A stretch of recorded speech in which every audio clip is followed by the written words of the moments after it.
And now, from beyond our dimension, this is the JeffMara podcast. Here's Jeff. My guest is Wallace Wagner, author and ordained ecumenical disciple of Jesus, who, after having his own sighting of a Tic-Tac UFO in 2016, caused him to critically reevaluate his conservative Christian teachings. He now realizes that Jesus should be looked at more as a teacher, and the Bible as written is not what it's purported to be.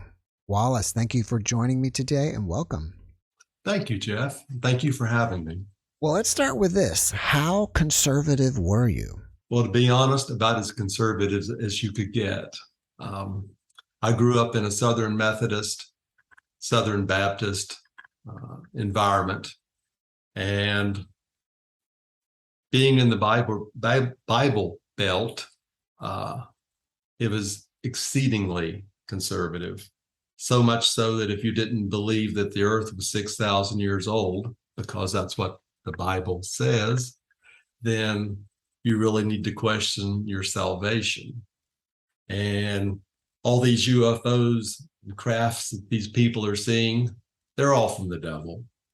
They're from the dark side. So I would say that that's pretty conservative. What do you mean by saying that you are a ecumenical Christian? Well, since I wrote Crossing the Crevice, my first book, I've really become not a big fan of organized religion. I was Methodist most recently, and now I go to any church I want whenever I want, and that's pretty refreshing.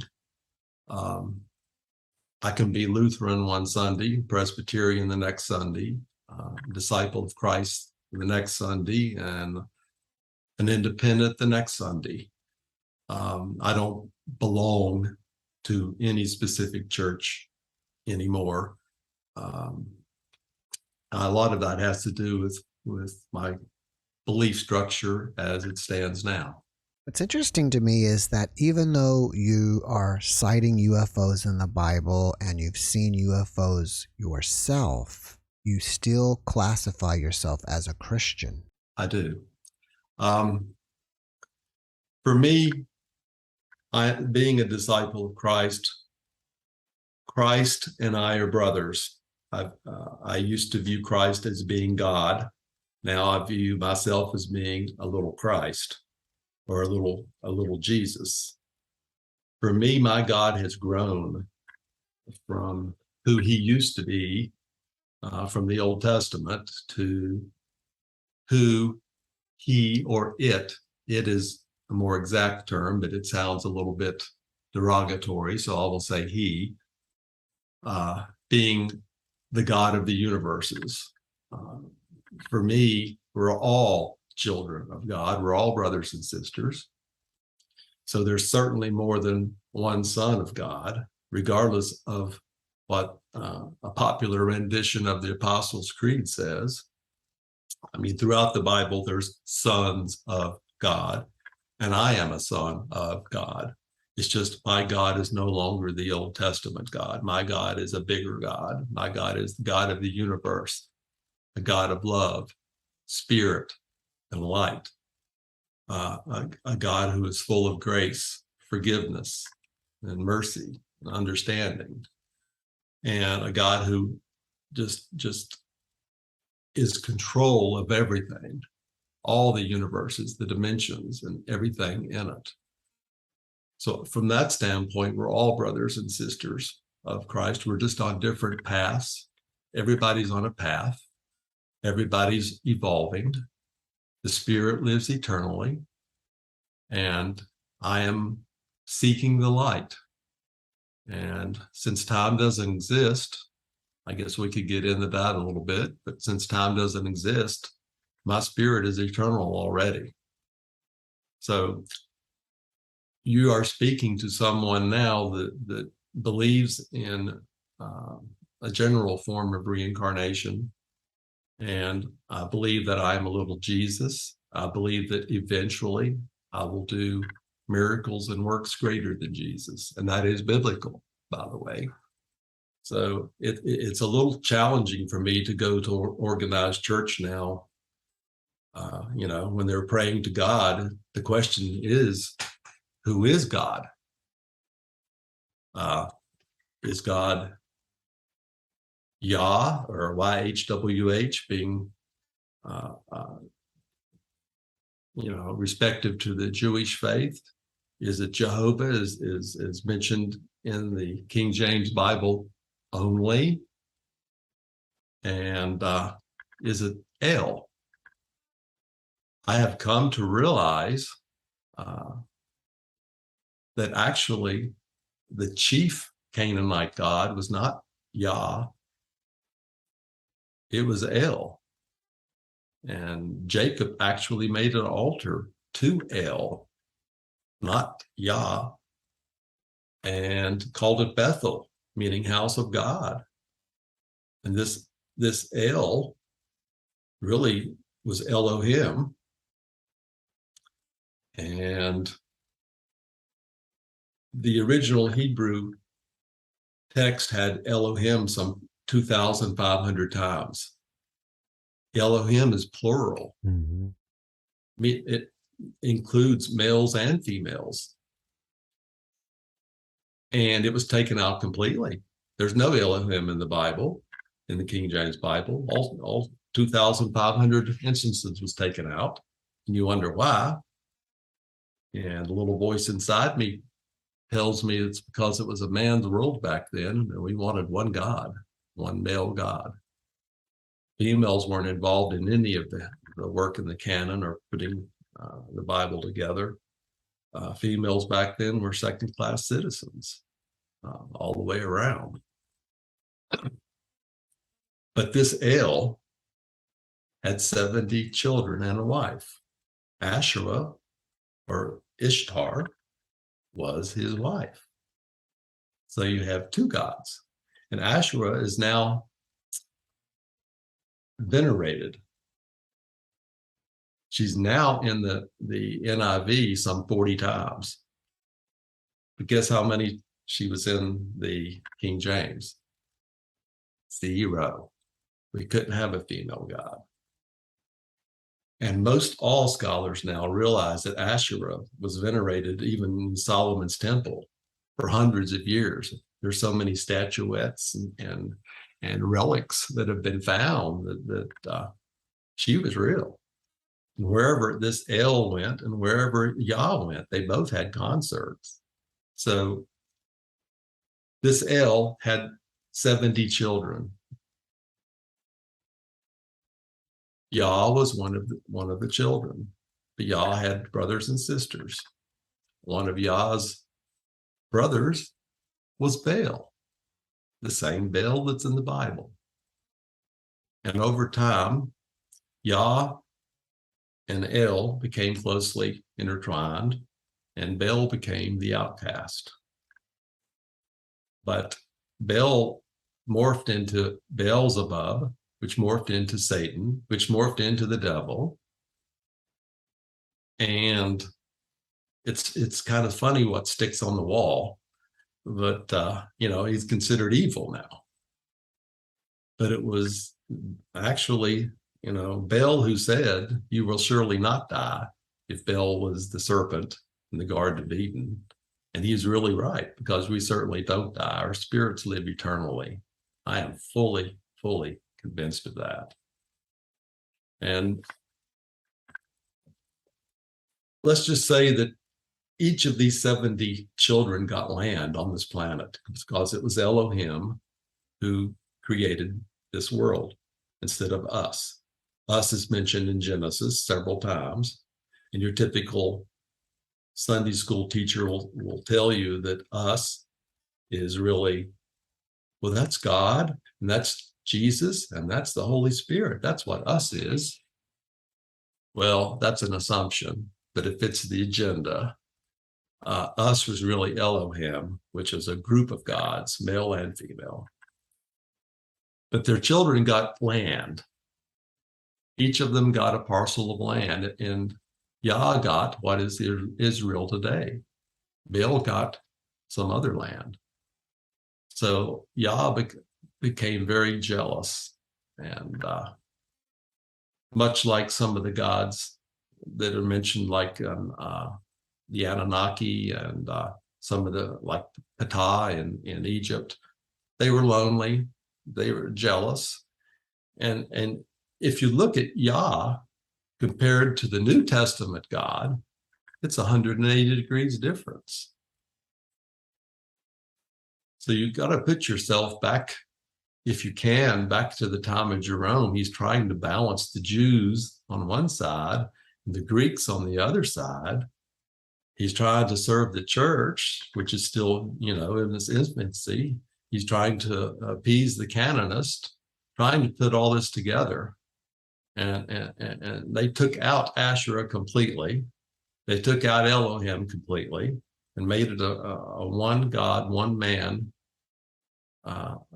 system. And that's kind of what we still have today. Let's move forward to your sighting in 2016, which caused you to critically reevaluate your beliefs. In 2016, I was still a good old Southern Christian.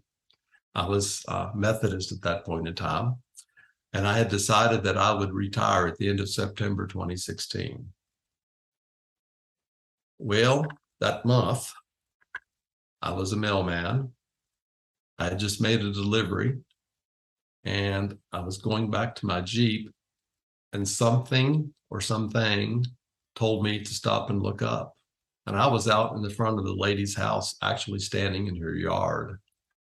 And I looked up, and directly over my head was what we now call a white Tic-Tac.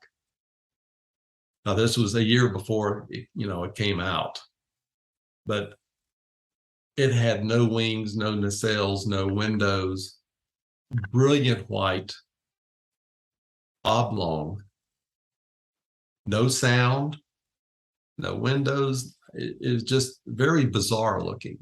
First, I thought, well, am I seeing a blimp? Or maybe it's Google Earth? Is it a balloon? None of that fit. It was about 50 feet long, maybe 30 feet wide. And originally I said it was 1,500 to 2,000 feet over my head. I had no way to measure. The sky was as blue as you could imagine. Now I'm thinking it might not have been that far away. I could see it plainly. I saw it for maybe 3 seconds, and then it wasn't there.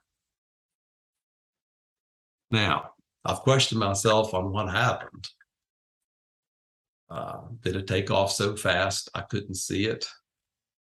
Did it go into another dimension? Or did it cloak? Well, being that there was no sound, it either took off so fast I couldn't see it, or it cloaked. I don't think it went into another dimension, because when I think of another dimension, I think of maybe a gateway opening up or something, maybe a little disturbance in the sky. But in any case, it wasn't there anymore. Didn't think a whole lot about it since I was on the job. I told my wife that night. I was a Sunday school teacher at the time. I told my Sunday school class and a few close friends, and that was about it. At that point in time, you didn't want to tell too many people you saw a UFO. But when the government came out and they coined the term Tic-Tac, and I've seen the films, and that's exactly what I saw. So I was kind of vindicated.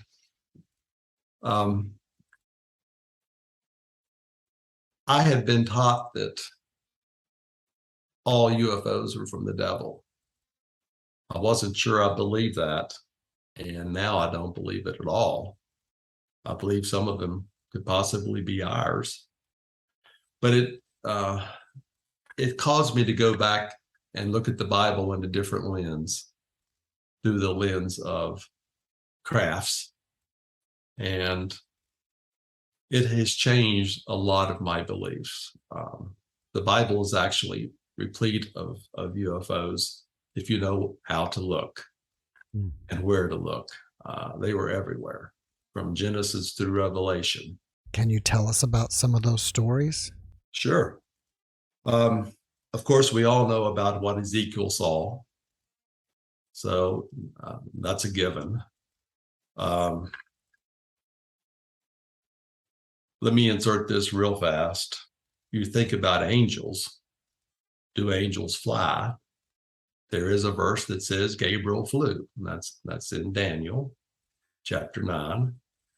But one of the best places for me, there's so many, would be probably Judges, called the Song of Deborah and Barak. And in Judges, they talk about stars leaving their courses. And I'm going to read this exactly. The stars fought from heaven, from their paths, they fought against Sisera.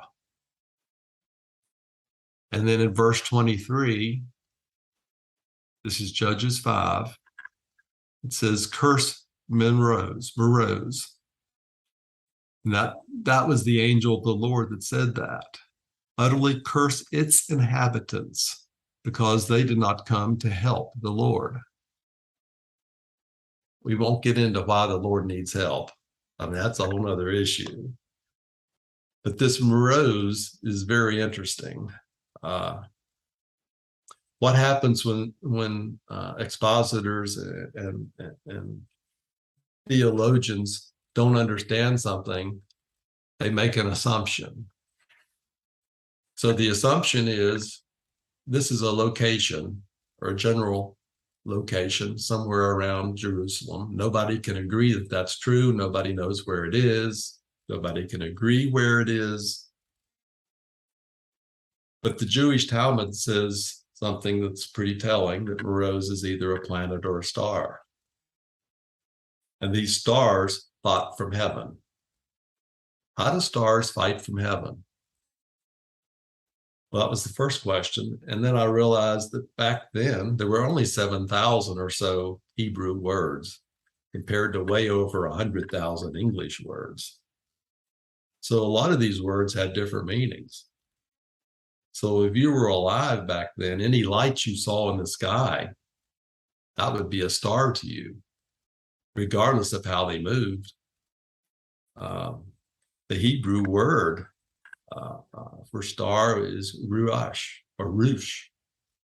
And if you look at it from that standpoint, that any light moving in the sky was a star, it really helps you understand the Star of Bethlehem. It helps you understand that stars moving across the sky aren't stars at all. Stars fighting are not stars at all. It just opens up a whole nother vision, a whole nother experience for you in the Bible that is glossed over, or perhaps, using a biblical term, your eyes weren't open before, but they are now. The same thing with spirits. If I say that I went up into the spirit, that gets glossed over. And I'm talking about Revelation, when John saw a door open in heaven. And a voice came out of that door and said, come up here. And John went up into the spirit. And that is in every translation I've seen. It's even in the Koine Greek. So it makes you wonder, when he went up into this door up in heaven, anything you're looking up is heaven. And he's in the spirit, and he gets flowing around the heavens, and we get details of what he saw later in Revelation. Come to find out that in Zechariah,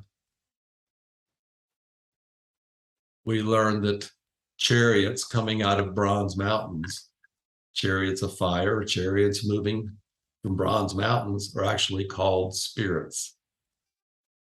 So to me, these crafts can also be called spirits. And that adds meaning to what happened when Jesus was baptized. How do you see a spirit that's invisible and has no mass and no boundaries? How do you see that? But yet, the Spirit of God came down when Jesus was getting baptized. So lots of times when I read spirit now, I make sure that it fits as being a true spirit, or is it a craft? I've heard that even in the Bible they talk about a cloaked craft. Is that true? It is. Elisha, not Elijah, but Elisha had an experience with cloaked crafts. The setting is like this. He had his servant with him. His servant could not see the crafts. So Elijah prayed for his servant to have opened eyes.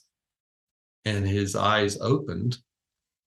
And lo and behold, he saw all these chariots of fire and horses around Elijah that he couldn't see, or around Elisha that he could not see before. They were there, but he couldn't see them till Elisha prayed. So they were cloaked. And talking about cloaked crafts, we just see a very small percentage of the light spectrum. But I'll let listeners know that maybe 1%, maybe it's definitely south of 2%. That's all we see. Things can be out there, and I'm sure things are out there right now that we just can't see. But that doesn't mean they're not there. Them praying to be able to see the chariots is almost like a CE5 event where they're meditating to see UFOs. Exactly. Within the Bible, do you think most of these stories are eyewitness accounts? I think the UFOs were so prevalent, and I'm going to call them crafts, were so prevalent back then that definitely eyewitness, but it's multiple eyewitnesses. Whether you were Moses, whether you were Elijah, whether you were Elisha, whether you were Paul when he had the Damascus Road experience, so many places that these crafts were there. That I think that it's just got so that it either got weeded out and they didn't have a word for crafts, or it didn't fit the agenda, so it's glossed over. Well, what you have to do is change your mode and change your lens, open your eyes, and realize that there's no way the Star of Bethlehem could move the way it did to bring the Magi over Jesus.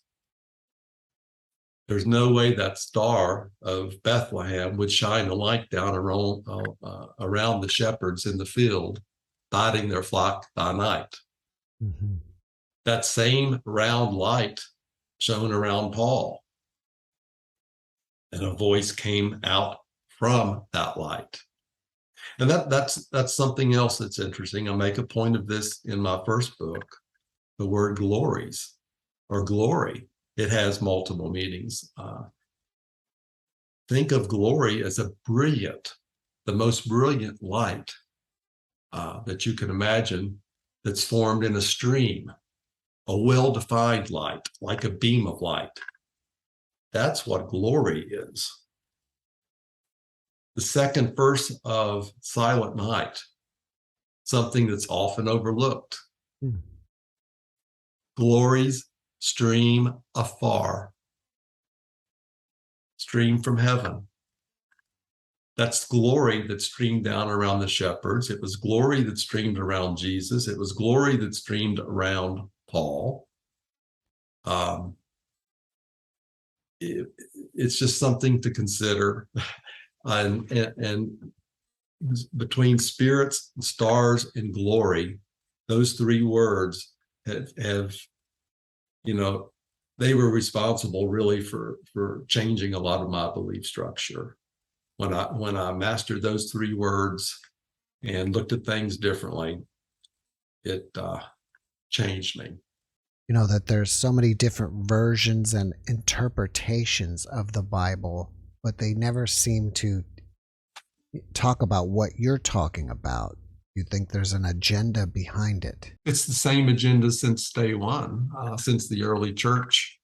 Nothing has really changed except the Bible has been modified so many times. Originally reincarnation was okay.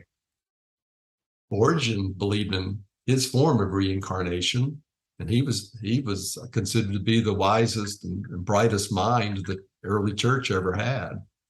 So for 200 and some years, reincarnation was okay. It slowly got weeded out, and by the time it got to Jerome, it got weeded out. It got weeded out more later with Emperor Justinian. It got weeded out later in the King James Bible, and now it's even really taboo to talk about. One of the things I would throw out is, who was John the Baptist? John the Baptist was Elijah, plain and simple. I mean, that's verbatim in Matthew. And who do you think would be one of the two prophets coming back at the time Revelation says? It might be Elijah again. So this Elijah fellow seems to be able to go and come. I'm sure you know of Fatima, but do you also know of Medjugorje or Medjugorje? And if so, what are your thoughts on those? I've been to Fatima, Portugal. I've read several books on it. I do believe that was a true event. It ended up being seen by many, many, many people. And one of the most interesting things was, from what I remember reading, was when there were thousands of people out there, the field was muddy, but when the event ended, the field was dry. And I really don't have a comment on your second question. Do you think that there is all this hidden information in the Bible right under our noses, and that we just have to know how to look for it? Exactly. Especially when it comes to crafts, UFOs, extraterrestrials, and whatnot.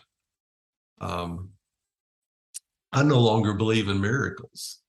All a miracle is a lack of understanding. You look at all the other gods. We never mention other gods in a Christian church. We never mention Hinduism, Buddhism. We fall into a trap.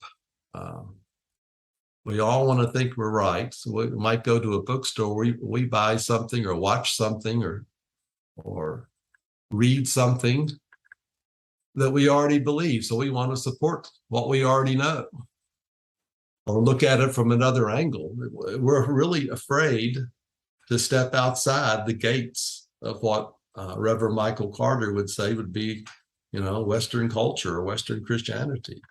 Those gates do have hinges, and I've stepped outside and I've realized we're all on a path. And I view it as being in a pond with many lily pads. And a lot of us are very, very happy on the lily pad we're on. But I'm here to tell you that there's new realities on other lily pads, and it's okay to jump from one lily pad to another. And we're all in the same pond. So we're all brothers and sisters. So Michael has taught me that I am on a path and I'm being led. And a lot of what I've already mentioned in terms of God and the Bible and whatnot are some truths I found out. And a lot of it's been self-taught. I'm pretty much self-taught, because you don't find this stuff out in typical books at a Christian bookstore or in Sunday school or in a sermon. You don't. You've got to find this information out on your own. I think that even the Catholic Church is aware of UFOs and ETs and would say that even so, it doesn't negate that we're all under God. That's true. There's no doubt in my mind that all of these gods, and I'm putting Yah in the same category, but around the world, all these gods came in crafts. And we know now that when you're in this craft and you're flying fast, time really doesn't exist for you while you're in that craft. I mean, it's based upon Einstein's theory of relativity. We know this. The faster you fly in that craft, the less time expires. And I'll put an example within Grasp, my latest book, that assuming you went out into space, maybe a third of a parsec, and you were flying at 80% of the speed of light, and you turned around and came back to Earth, no one would know you. You might have a few great grandchildren. Hundreds of years passed on Earth, and it might seem like 2 seconds while you were in that craft flying that fast. And you might call that missing time. And that's happened to cultures around the world. But these crafts came to help us. They didn't come to destroy us. And these enlightened beings, regardless of your location, whether you're in India or Thailand or Mexico, around the world, they all came in crafts. Most of them could fly, and they really came to teach us. They didn't come to destroy us. They're all teachers. And that has helped me realize that Jesus is a teacher, and he needs to be looked at as a teacher, and we are his students. We're saved already. I mean, look at Dismas, the fellow to the right of the cross of Jesus. He didn't ask to be saved. He didn't have to be born again. He didn't confess his sins. He didn't ask Jesus to come into his heart, but yet he was told after one little sentence that he was going to be in paradise with Jesus that day. That just, plays into what I know, that we don't die. We live eternally. And all death is passing from this vessel, which has ceased to exist, back into our natural state, which is spirit. Now, that doesn't mean that we've graduated from pre-K to be a master like Jesus. And that's something that plays into my belief in reincarnation now, that we've got a lot to learn. And another thing, when Yah and El were here, they didn't land in India. No one ever said you need to go to India and destroy that belief system. All of these countries had their own gods. And look at Hinduism, they had Brahmanas. And Jesus never said, my Christianity, in fact, he didn't even teach Christianity, he taught truth. That you need to destroy everything else, every religious system that's on the planet. He built up, he did not tear down. And it has really caused me to look inside, since I know now that I am a spirit and that I don't die, and that I'm here to learn, to evolve, to learn from my mistakes, and to continue on, because my path, whenever I reach the end of it, and time is not a factor, I'm heading towards the light. And I believe every one of us, whether we admit it or know it, are heading towards the light. And that light is the creator of all. And that's who is my God now. It's no longer El or Yah. My God is their God. My God is the creator of the universe. living in spirit only, who is genderless. That's my God. Now, you grew up in this conservative Christian environment. So Yep. after writing your first book, Crossing the Crevice, how did your environment or your community accept you after that?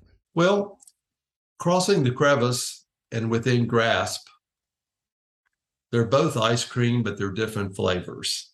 Crossing the Crevice is more scientific. Within Grasp is more spiritual. I'm an ancient alien believer, needless to say, but I look at it from trying to get people that view the Bible as their foundation and as their truth to look at it differently and approach the ancient alien theory from that direction, instead of, exploiting the ancient aliens and trying to bring that truth back to everyone else. I'm kind of going in an opposite direction.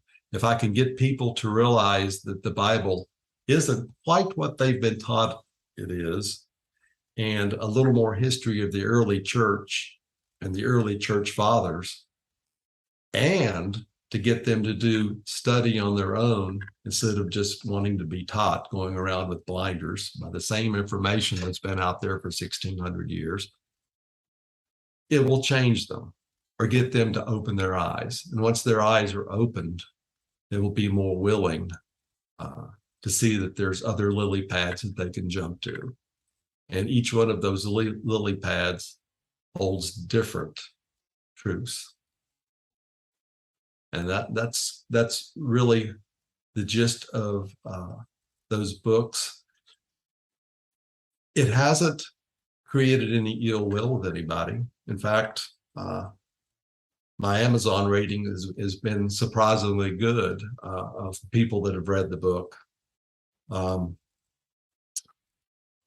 I no longer teach Sunday school, needless to say. And if there was a church here that I would go to, it would probably be the Universalist Unitarian, but we don't have one. I'd really like to see a religion started based on the ancient alien or ancient astronaut theory, and with a larger God, the God of the universe being the God, and Jesus being a teacher or a master, just like Buddha was, or Zoroaster was, or El was, or any of the other gods that came to teach us. But we don't have that. So maybe I'm planting a seed for somebody. A lot of Christians will talk about that Jesus is going to return one day. How do you put that into the ancient alien perspective? I do believe that he will return someday from the east, and all eyes will see him. He will be returning with what I call lights, what the ancients would call stars, lots of lights, lots of angels, and he'll come in crafts. The angels and Jesus will come in crafts, and I believe Jesus' craft will be the brightest one of the ones. And those crafts are legions of angels, without doubt, just like Gabriel flew in a craft when he visited Daniel. That's my take. All right. Also, in your first book, you write about the pyramids in Egypt. What is your take on those? Oh boy, that's a loaded question, Jeff. I've been to the Great Pyramid. I've been to Egypt. Been inside. Even got in with my little square, which I wasn't supposed to have. And I can tell you the sarcophagus is as square as any item I've ever seen in my life. It was made out of a solid piece of black granite, if that's believable. You're taught that they didn't have anything but copper. Well, copper wouldn't do what was done to make that sarcophagus in the king's chamber. You could actually put your finger in the drill holes in the back and actually fill a lip. some way, somehow they had hydraulics with some kind of super duty metal, even when that was built. You're taught that it was built back around 2560 BC. You're taught that it was Khufu's tomb, or built for Khufu or by Khufu. And you're taught that you have all these other pyramids were basically trial and errors, whether you have the old brick pyramids or the step pyramid or the bent pyramid, and they eventually work their way up to the Great Pyramid. That's where it went off the edge for me. No way was the Great Pyramid, the last and the greatest to be built. If so, using what they had taught me, or what you're even told today if you go over there, was each of these pharaohs wanted to one up the one before them. All you got to do is look at the next pyramid after the Great Pyramid. It's nothing but a heap of rocks. And it was a stagnant, pretty peaceful time in Egypt. What happened? Another issue I have, all the other pyramids have all the hieroglyphics, all the statues, items there to help the pharaoh pass over to the other side. None of that was found in the Great Pyramid. There's no hieroglyphics at all. There have been no jars, nothing, no statues, anything found like that. In fact, the only statue of Khufu that was found was hundreds of miles away. And it's about that tall. That's about 6 inches. That's all we know about Khufu. And yet, here the Great Pyramid is supposed to be Khufu's tomb. Let me tell you a little bit about the book of Adam and Eve. It did not make it into the Bible, but in it, there's a verse or two that tells Noah to take the embodied body of Adam and place it in the center of the earth. Now, how do you do that? You can't go into the core of the earth. The center of the earth is exactly, geographically speaking, where the Great Pyramid sits. I have read every book on the Great Pyramid. In fact, I was eventually going to write a book on the Great Pyramid, but there's so many out there already, I couldn't add to what's out there. The Great Pyramid is nothing but the earth in stone. That's what it is.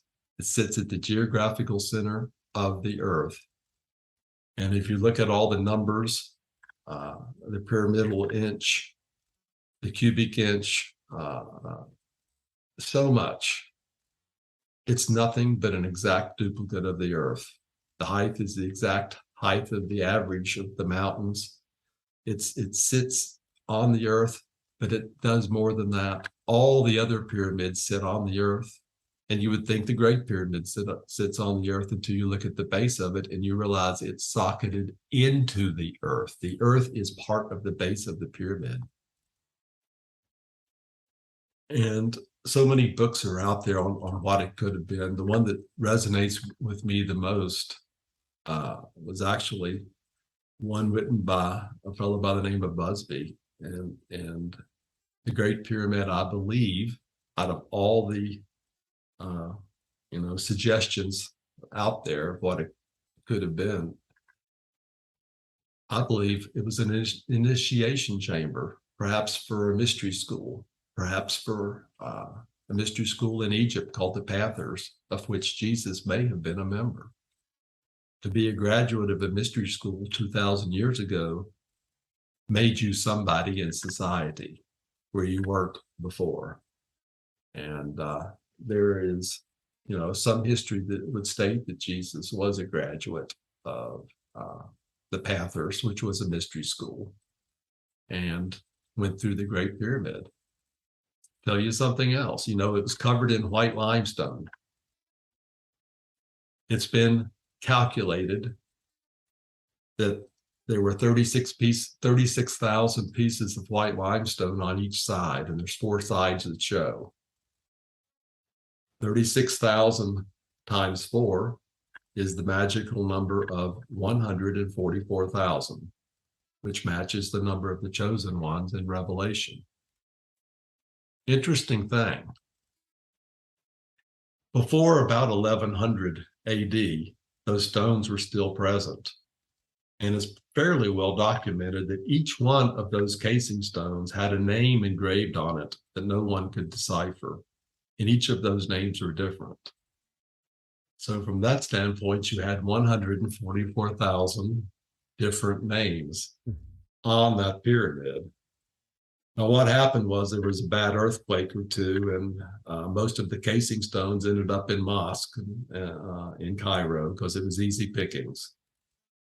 But it certainly raises an eyebrow, being that that's the only pyramid socketed in the earth. And based on my belief, that pyramid's at least 10 or 12,000 years old. And there are some geologists that share that opinion as well. And the actual other pyramids are just copies, trying to even build something similar to that. And of course, they all have failed. It's pretty amazing that the white limestone casing blocks were put together so fine that it made the structure appear solid. And there was one door on one side that you could open with your pinky finger if you knew where it was. It was balanced that well that you could open it and it would swivel open. We didn't know that until later. A fellow by the name of Al Mamon tried to blast his way in, and that's what you see now. He missed the door by so many feet, but for your listeners, if you ever have the chance to go, that is your one place you need to go in the Middle East. I mean, it's right up there with Bethlehem. It's you've got to see it. It makes the hair stand up, on your arms. It's so perfectly put together.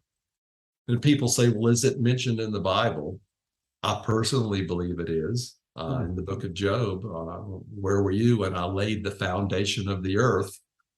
That is the foundation of the earth, and it is part of the foundation of the earth, and it is a mathematical description of the earth. And there's no way the Egyptians would know where the center of the earth was, let alone all the mathematical calculations and numbers that purport that it is the earth. It's just unbelievable. Why do you feel like Bethlehem is a place that we should visit? Well, for one thing, that's the birth of Christ, and Christ is important to me. I went there when it was closed off, so I had to have some contacts and be traded off amongst the machine guns to even cross the border. But I made it in, and there's something special about the Church of the Nativity. If that's where you believe Christ was actually born, there's something special about it, and I felt that was the place that Christ was indeed born. And going there actually past the fields of Ruth, where the shepherds were that night that I had talked about previously, and you could see where they were. And it's a special place. He wasn't born in what we would call or think of as a stable when you start thinking of something wooden. Most everything over there is actually a limestone cave. Caves are prevalent everywhere. That's why Jerome lived in a cave. I actually believe that Jesus was born in a cave right there where the Church of the Nativity is. And anyway, that's why that's important to me. On my podcast, we talk a lot about near-death experiences. And in your new book, Within Grasp, you talk about what happens at death. So can you tell us about that? As I mentioned, Within Grasp is a lot more spiritual. Aside from the one chapter on who God is, I've interviewed 4 people One was Reverend Michael Carter that we mentioned already. One was Dr. Paul H. Smith, who was a member of Project Stargate. And another was a layperson that I did not know. Another was the first preacher or minister to admit that there were UFOs in the Bible, Dr. Barry Downing. And lastly, I interviewed an ordained spiritual empath. And we talked about near-death experiences. I told her that I believed in them. I've read several books on them. And she told me about an experience that I put in the book. I'll share with you now. I don't think she would mind at all. She had a very close friend who was ill, and she knew her time was close. And one night while in bed, it was about 3 o'clock in the morning, Barbara felt herself all of a sudden being in this tunnel, and she was there with her friend. And this tunnel was just a dark hallway. There was no light to speak of. And Barbara looked at her kind of strangely and said, "Well, I guess you croaked." And she said, "Yeah, I guess I did." So they're there in this tunnel. And of course, Barbara's really asleep in bed. And all of a sudden, this dog comes up in the tunnel. And it was her friend's favorite dog that had passed earlier. And the dog jumps up on both of them and licks them and gets dog slobber on them. And at that point, all of a sudden, a small light could be seen down the end of the tunnel. And to make a long story short, her friend realizes that's some of her family members. And her friend asked Barbara, "Do you want to go with me?" And Barbara says, "No, I have other things to do. I think your spirit guide's here now, so I'll let you go." So she took off and headed down the tunnel towards the light, like so many do. And the following morning, Barbara wakes up and she has dog slobber all over her in her bed. And she gets a call from the doctor and said, "You know, your friend passed away." And Barbara says, "Yeah, I know. It was about 3 o'clock, wasn't it?" The doctor says, "Yes. How do you know that?" And she said, "Well, I was there." And that's making a long story short, but I found that fascinating. So many people have the same experience. It's like there's always a tunnel. And I asked the question, have you ever heard anybody say that there's doors or gateways in that tunnel? She said, some do, but most don't. But there are some gateways and some doors inside that tunnel. And but most people are in the tunnel and they eventually see a light and they feel themselves being pulled toward this light. And I asked, was this like Jesus? And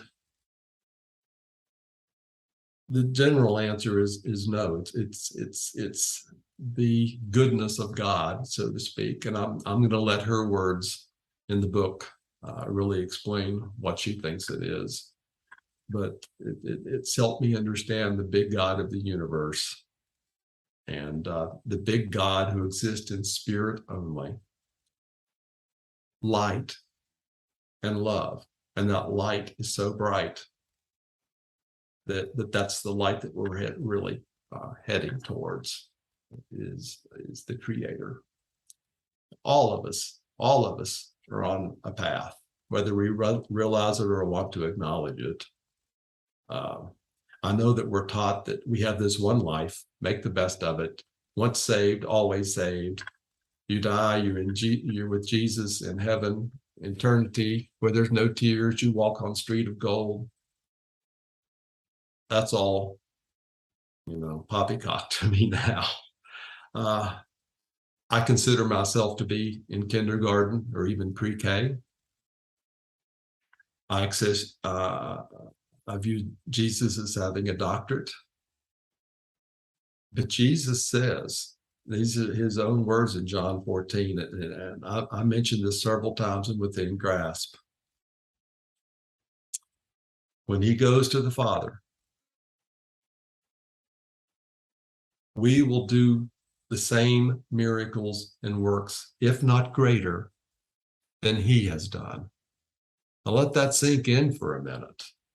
I know of nobody who's done the same miracles as Jesus has done. I know of someone who sat on water. I know of people who levitated. Levitation is acceptable in the church, or used to be. Look at St. Joseph Cuperino. He levitated and was a saint. But now levitation is, taboo. But there has to be more than this one life. And you look at the Hindus. The religion has been around a lot longer than Christianity, and they have thousands of documented cases of reincarnation, and it's not even a belief for them; it's a foundational fact. And again, no one said to go to India and to destroy their belief structure. And you look at who John the Baptist was, and you can look at some other writings that didn't make it in the Bible. I actually have all the ancient scripts and parchments on my computer of the ancient texts that didn't make it in the computer. Based on everything we've talked about tonight, there's a lot of other places that this Jesus is definitely, I don't want to say an alien, but an advanced brother, enlightened. When I say enlightened, I mean that both ways, full of knowledge, but also light. Light as in brightness. Look what happened at the Transfiguration. So many things. That's our future. We're all brothers and sisters. And I think Jesus really says that when he says, you'll do greater miracles than what I've done. He's either talking about our future or future incarnation, or else he's a liar. It has to be one of the two. And my Jesus is not a liar. He's my teacher. He's my mentor. I believe everything he said is truth. He never focused on money. He never focused on tearing people down. It was always build up, always teaching. When he picked his disciples, the first thing he did was started to teach them in the Beatitudes. And he taught them the whole time. A funny thing is they got advanced knowledge. There was a two-tier system. He gave his disciples advanced knowledge. Everyone else got the standard issue. And you and I fall into the standard issue, unfortunately, Jeff, but the disciples actually got, a lot advanced knowledge on exactly what the kingdom of heaven is and whatnot. And we get bits and pieces, but that's okay. We will know sooner than later, and sooner and later is not even the correct terminology. We will know at a point down the road or further down the path. Earlier you mentioned Project Stargate. What is that? Project Stargate is, or was, it's terminated now, at least as far as we know.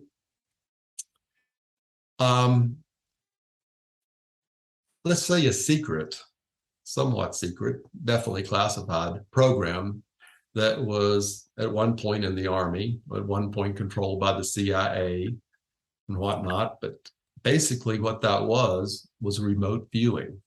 I don't, maybe your listeners have heard of remote viewing. It basically entails two people. What happens is you're able to leave your body in spirit using your brain. This is a place where you can use your brain. and you can see things and write them down and report back what you saw. Distance has no variance at all. I mean, if you want to remote view Mars, it's the same as remote viewing someone 2 miles away. The distance thing doesn't apply. The more you do it, the more refined you are, the better you get. And the reason I interviewed a remote viewer actually goes back to Paul. So let me finish the remote viewing, then we'll talk about Paul. I interviewed Dr. Paul Smith. He's a retired major, U.S. Army. He actually saw the USS Stark event some 50 hours before it happened.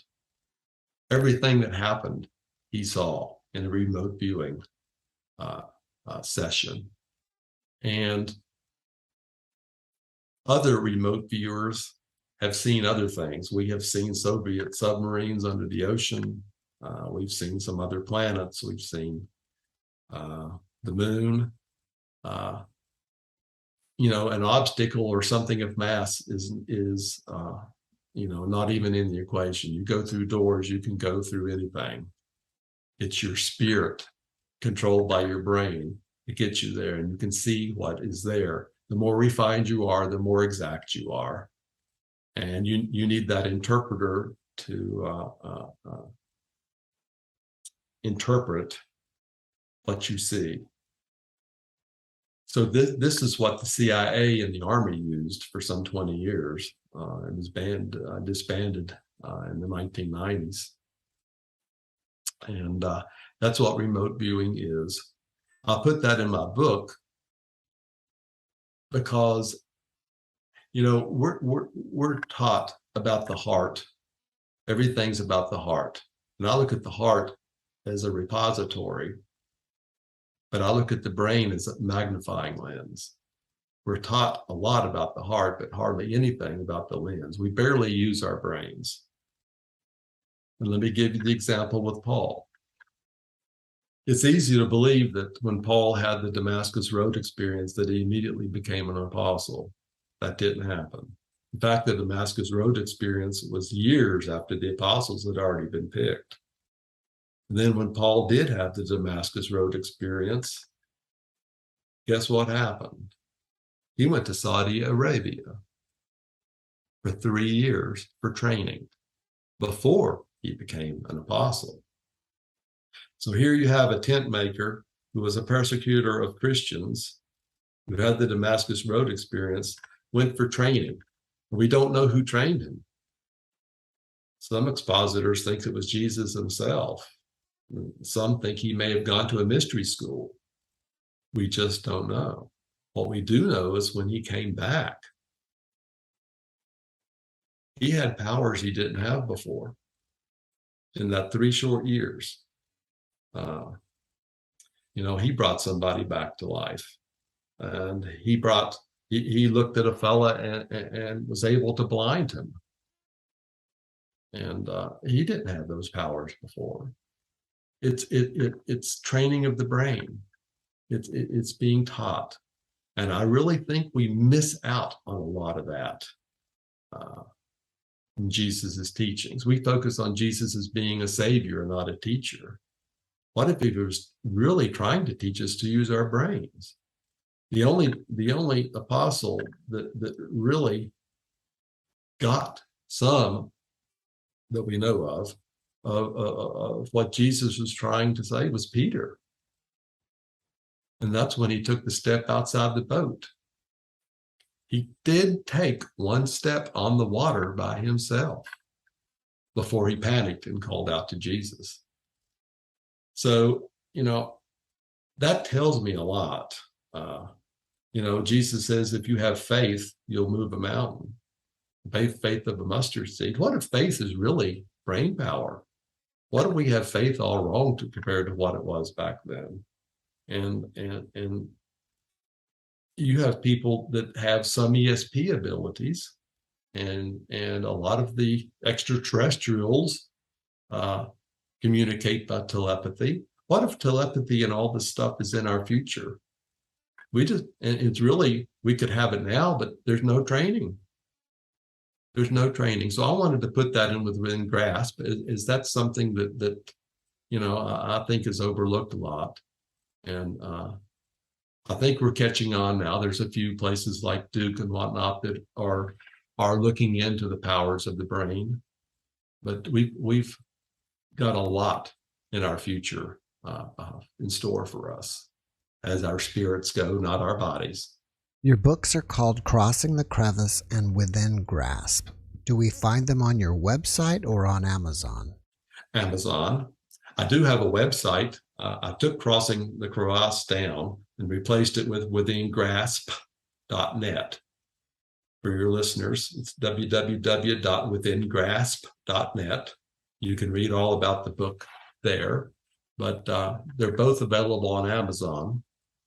Crossing the Crevice is an 8.5 by 11 full color book, but you can also buy an 8 by 10 grayscale. The Within Grasp is totally grayscale and is a 6 by 9.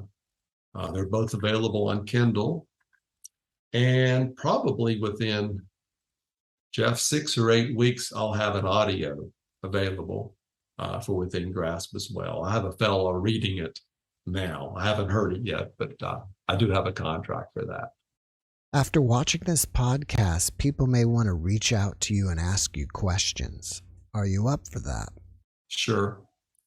I'll just go ahead and give out my email. It's on the website, by the way. You can contact me directly from the website, but my email is the name of the book, Within Grasp @ be sure to put the @ symbol, Shentel, SHENTEL.net, Within Grasp @ Shentel.net, and I will respond as best as I can.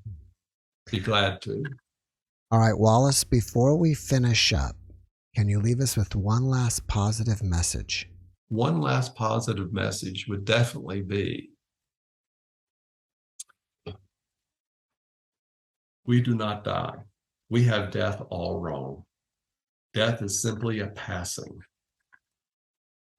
My belief is that it's a passing that has occurred for me many times, but I just don't remember it. All it is leaving this vessel, this body, which we use to help us learn by tasting, helping us experience emotions, feeling, leaving this vessel, going back to our original state, which is spirit, which is where the Lord is, in spirit form. And from that point, we will make a decision to experience something else later. When you're in your spirit form, time doesn't exist. So forget about time. It's a misnomer anyway. It's only here for us now, while we're on this planet, while we're in these bodies. Outside of here doesn't exist. Neither does space as we realize it. So from that standpoint, don't be afraid to die. Learn what you can learn while you're here now. Experience what you can experience while you're here now. And realize you'll learn from your mistakes. And there's a lot more ahead as we go towards the light. That's what I want the listeners to know. It's a good message. Well, thank you. Wallace, thank you for joining me today, and I wish you the best. Thank you very much, Jeff. I have totally enjoyed it. Best to you, best to your listeners. And yes, I will respond to emails. Thanks for watching the JeffMara podcast. I really appreciate you. Another way to show support is through YouTube memberships. And if you do, there are loyalty badges and other perks depending on your level of membership. All you need to do is click the join button underneath the video to find out more. Thank you for your support.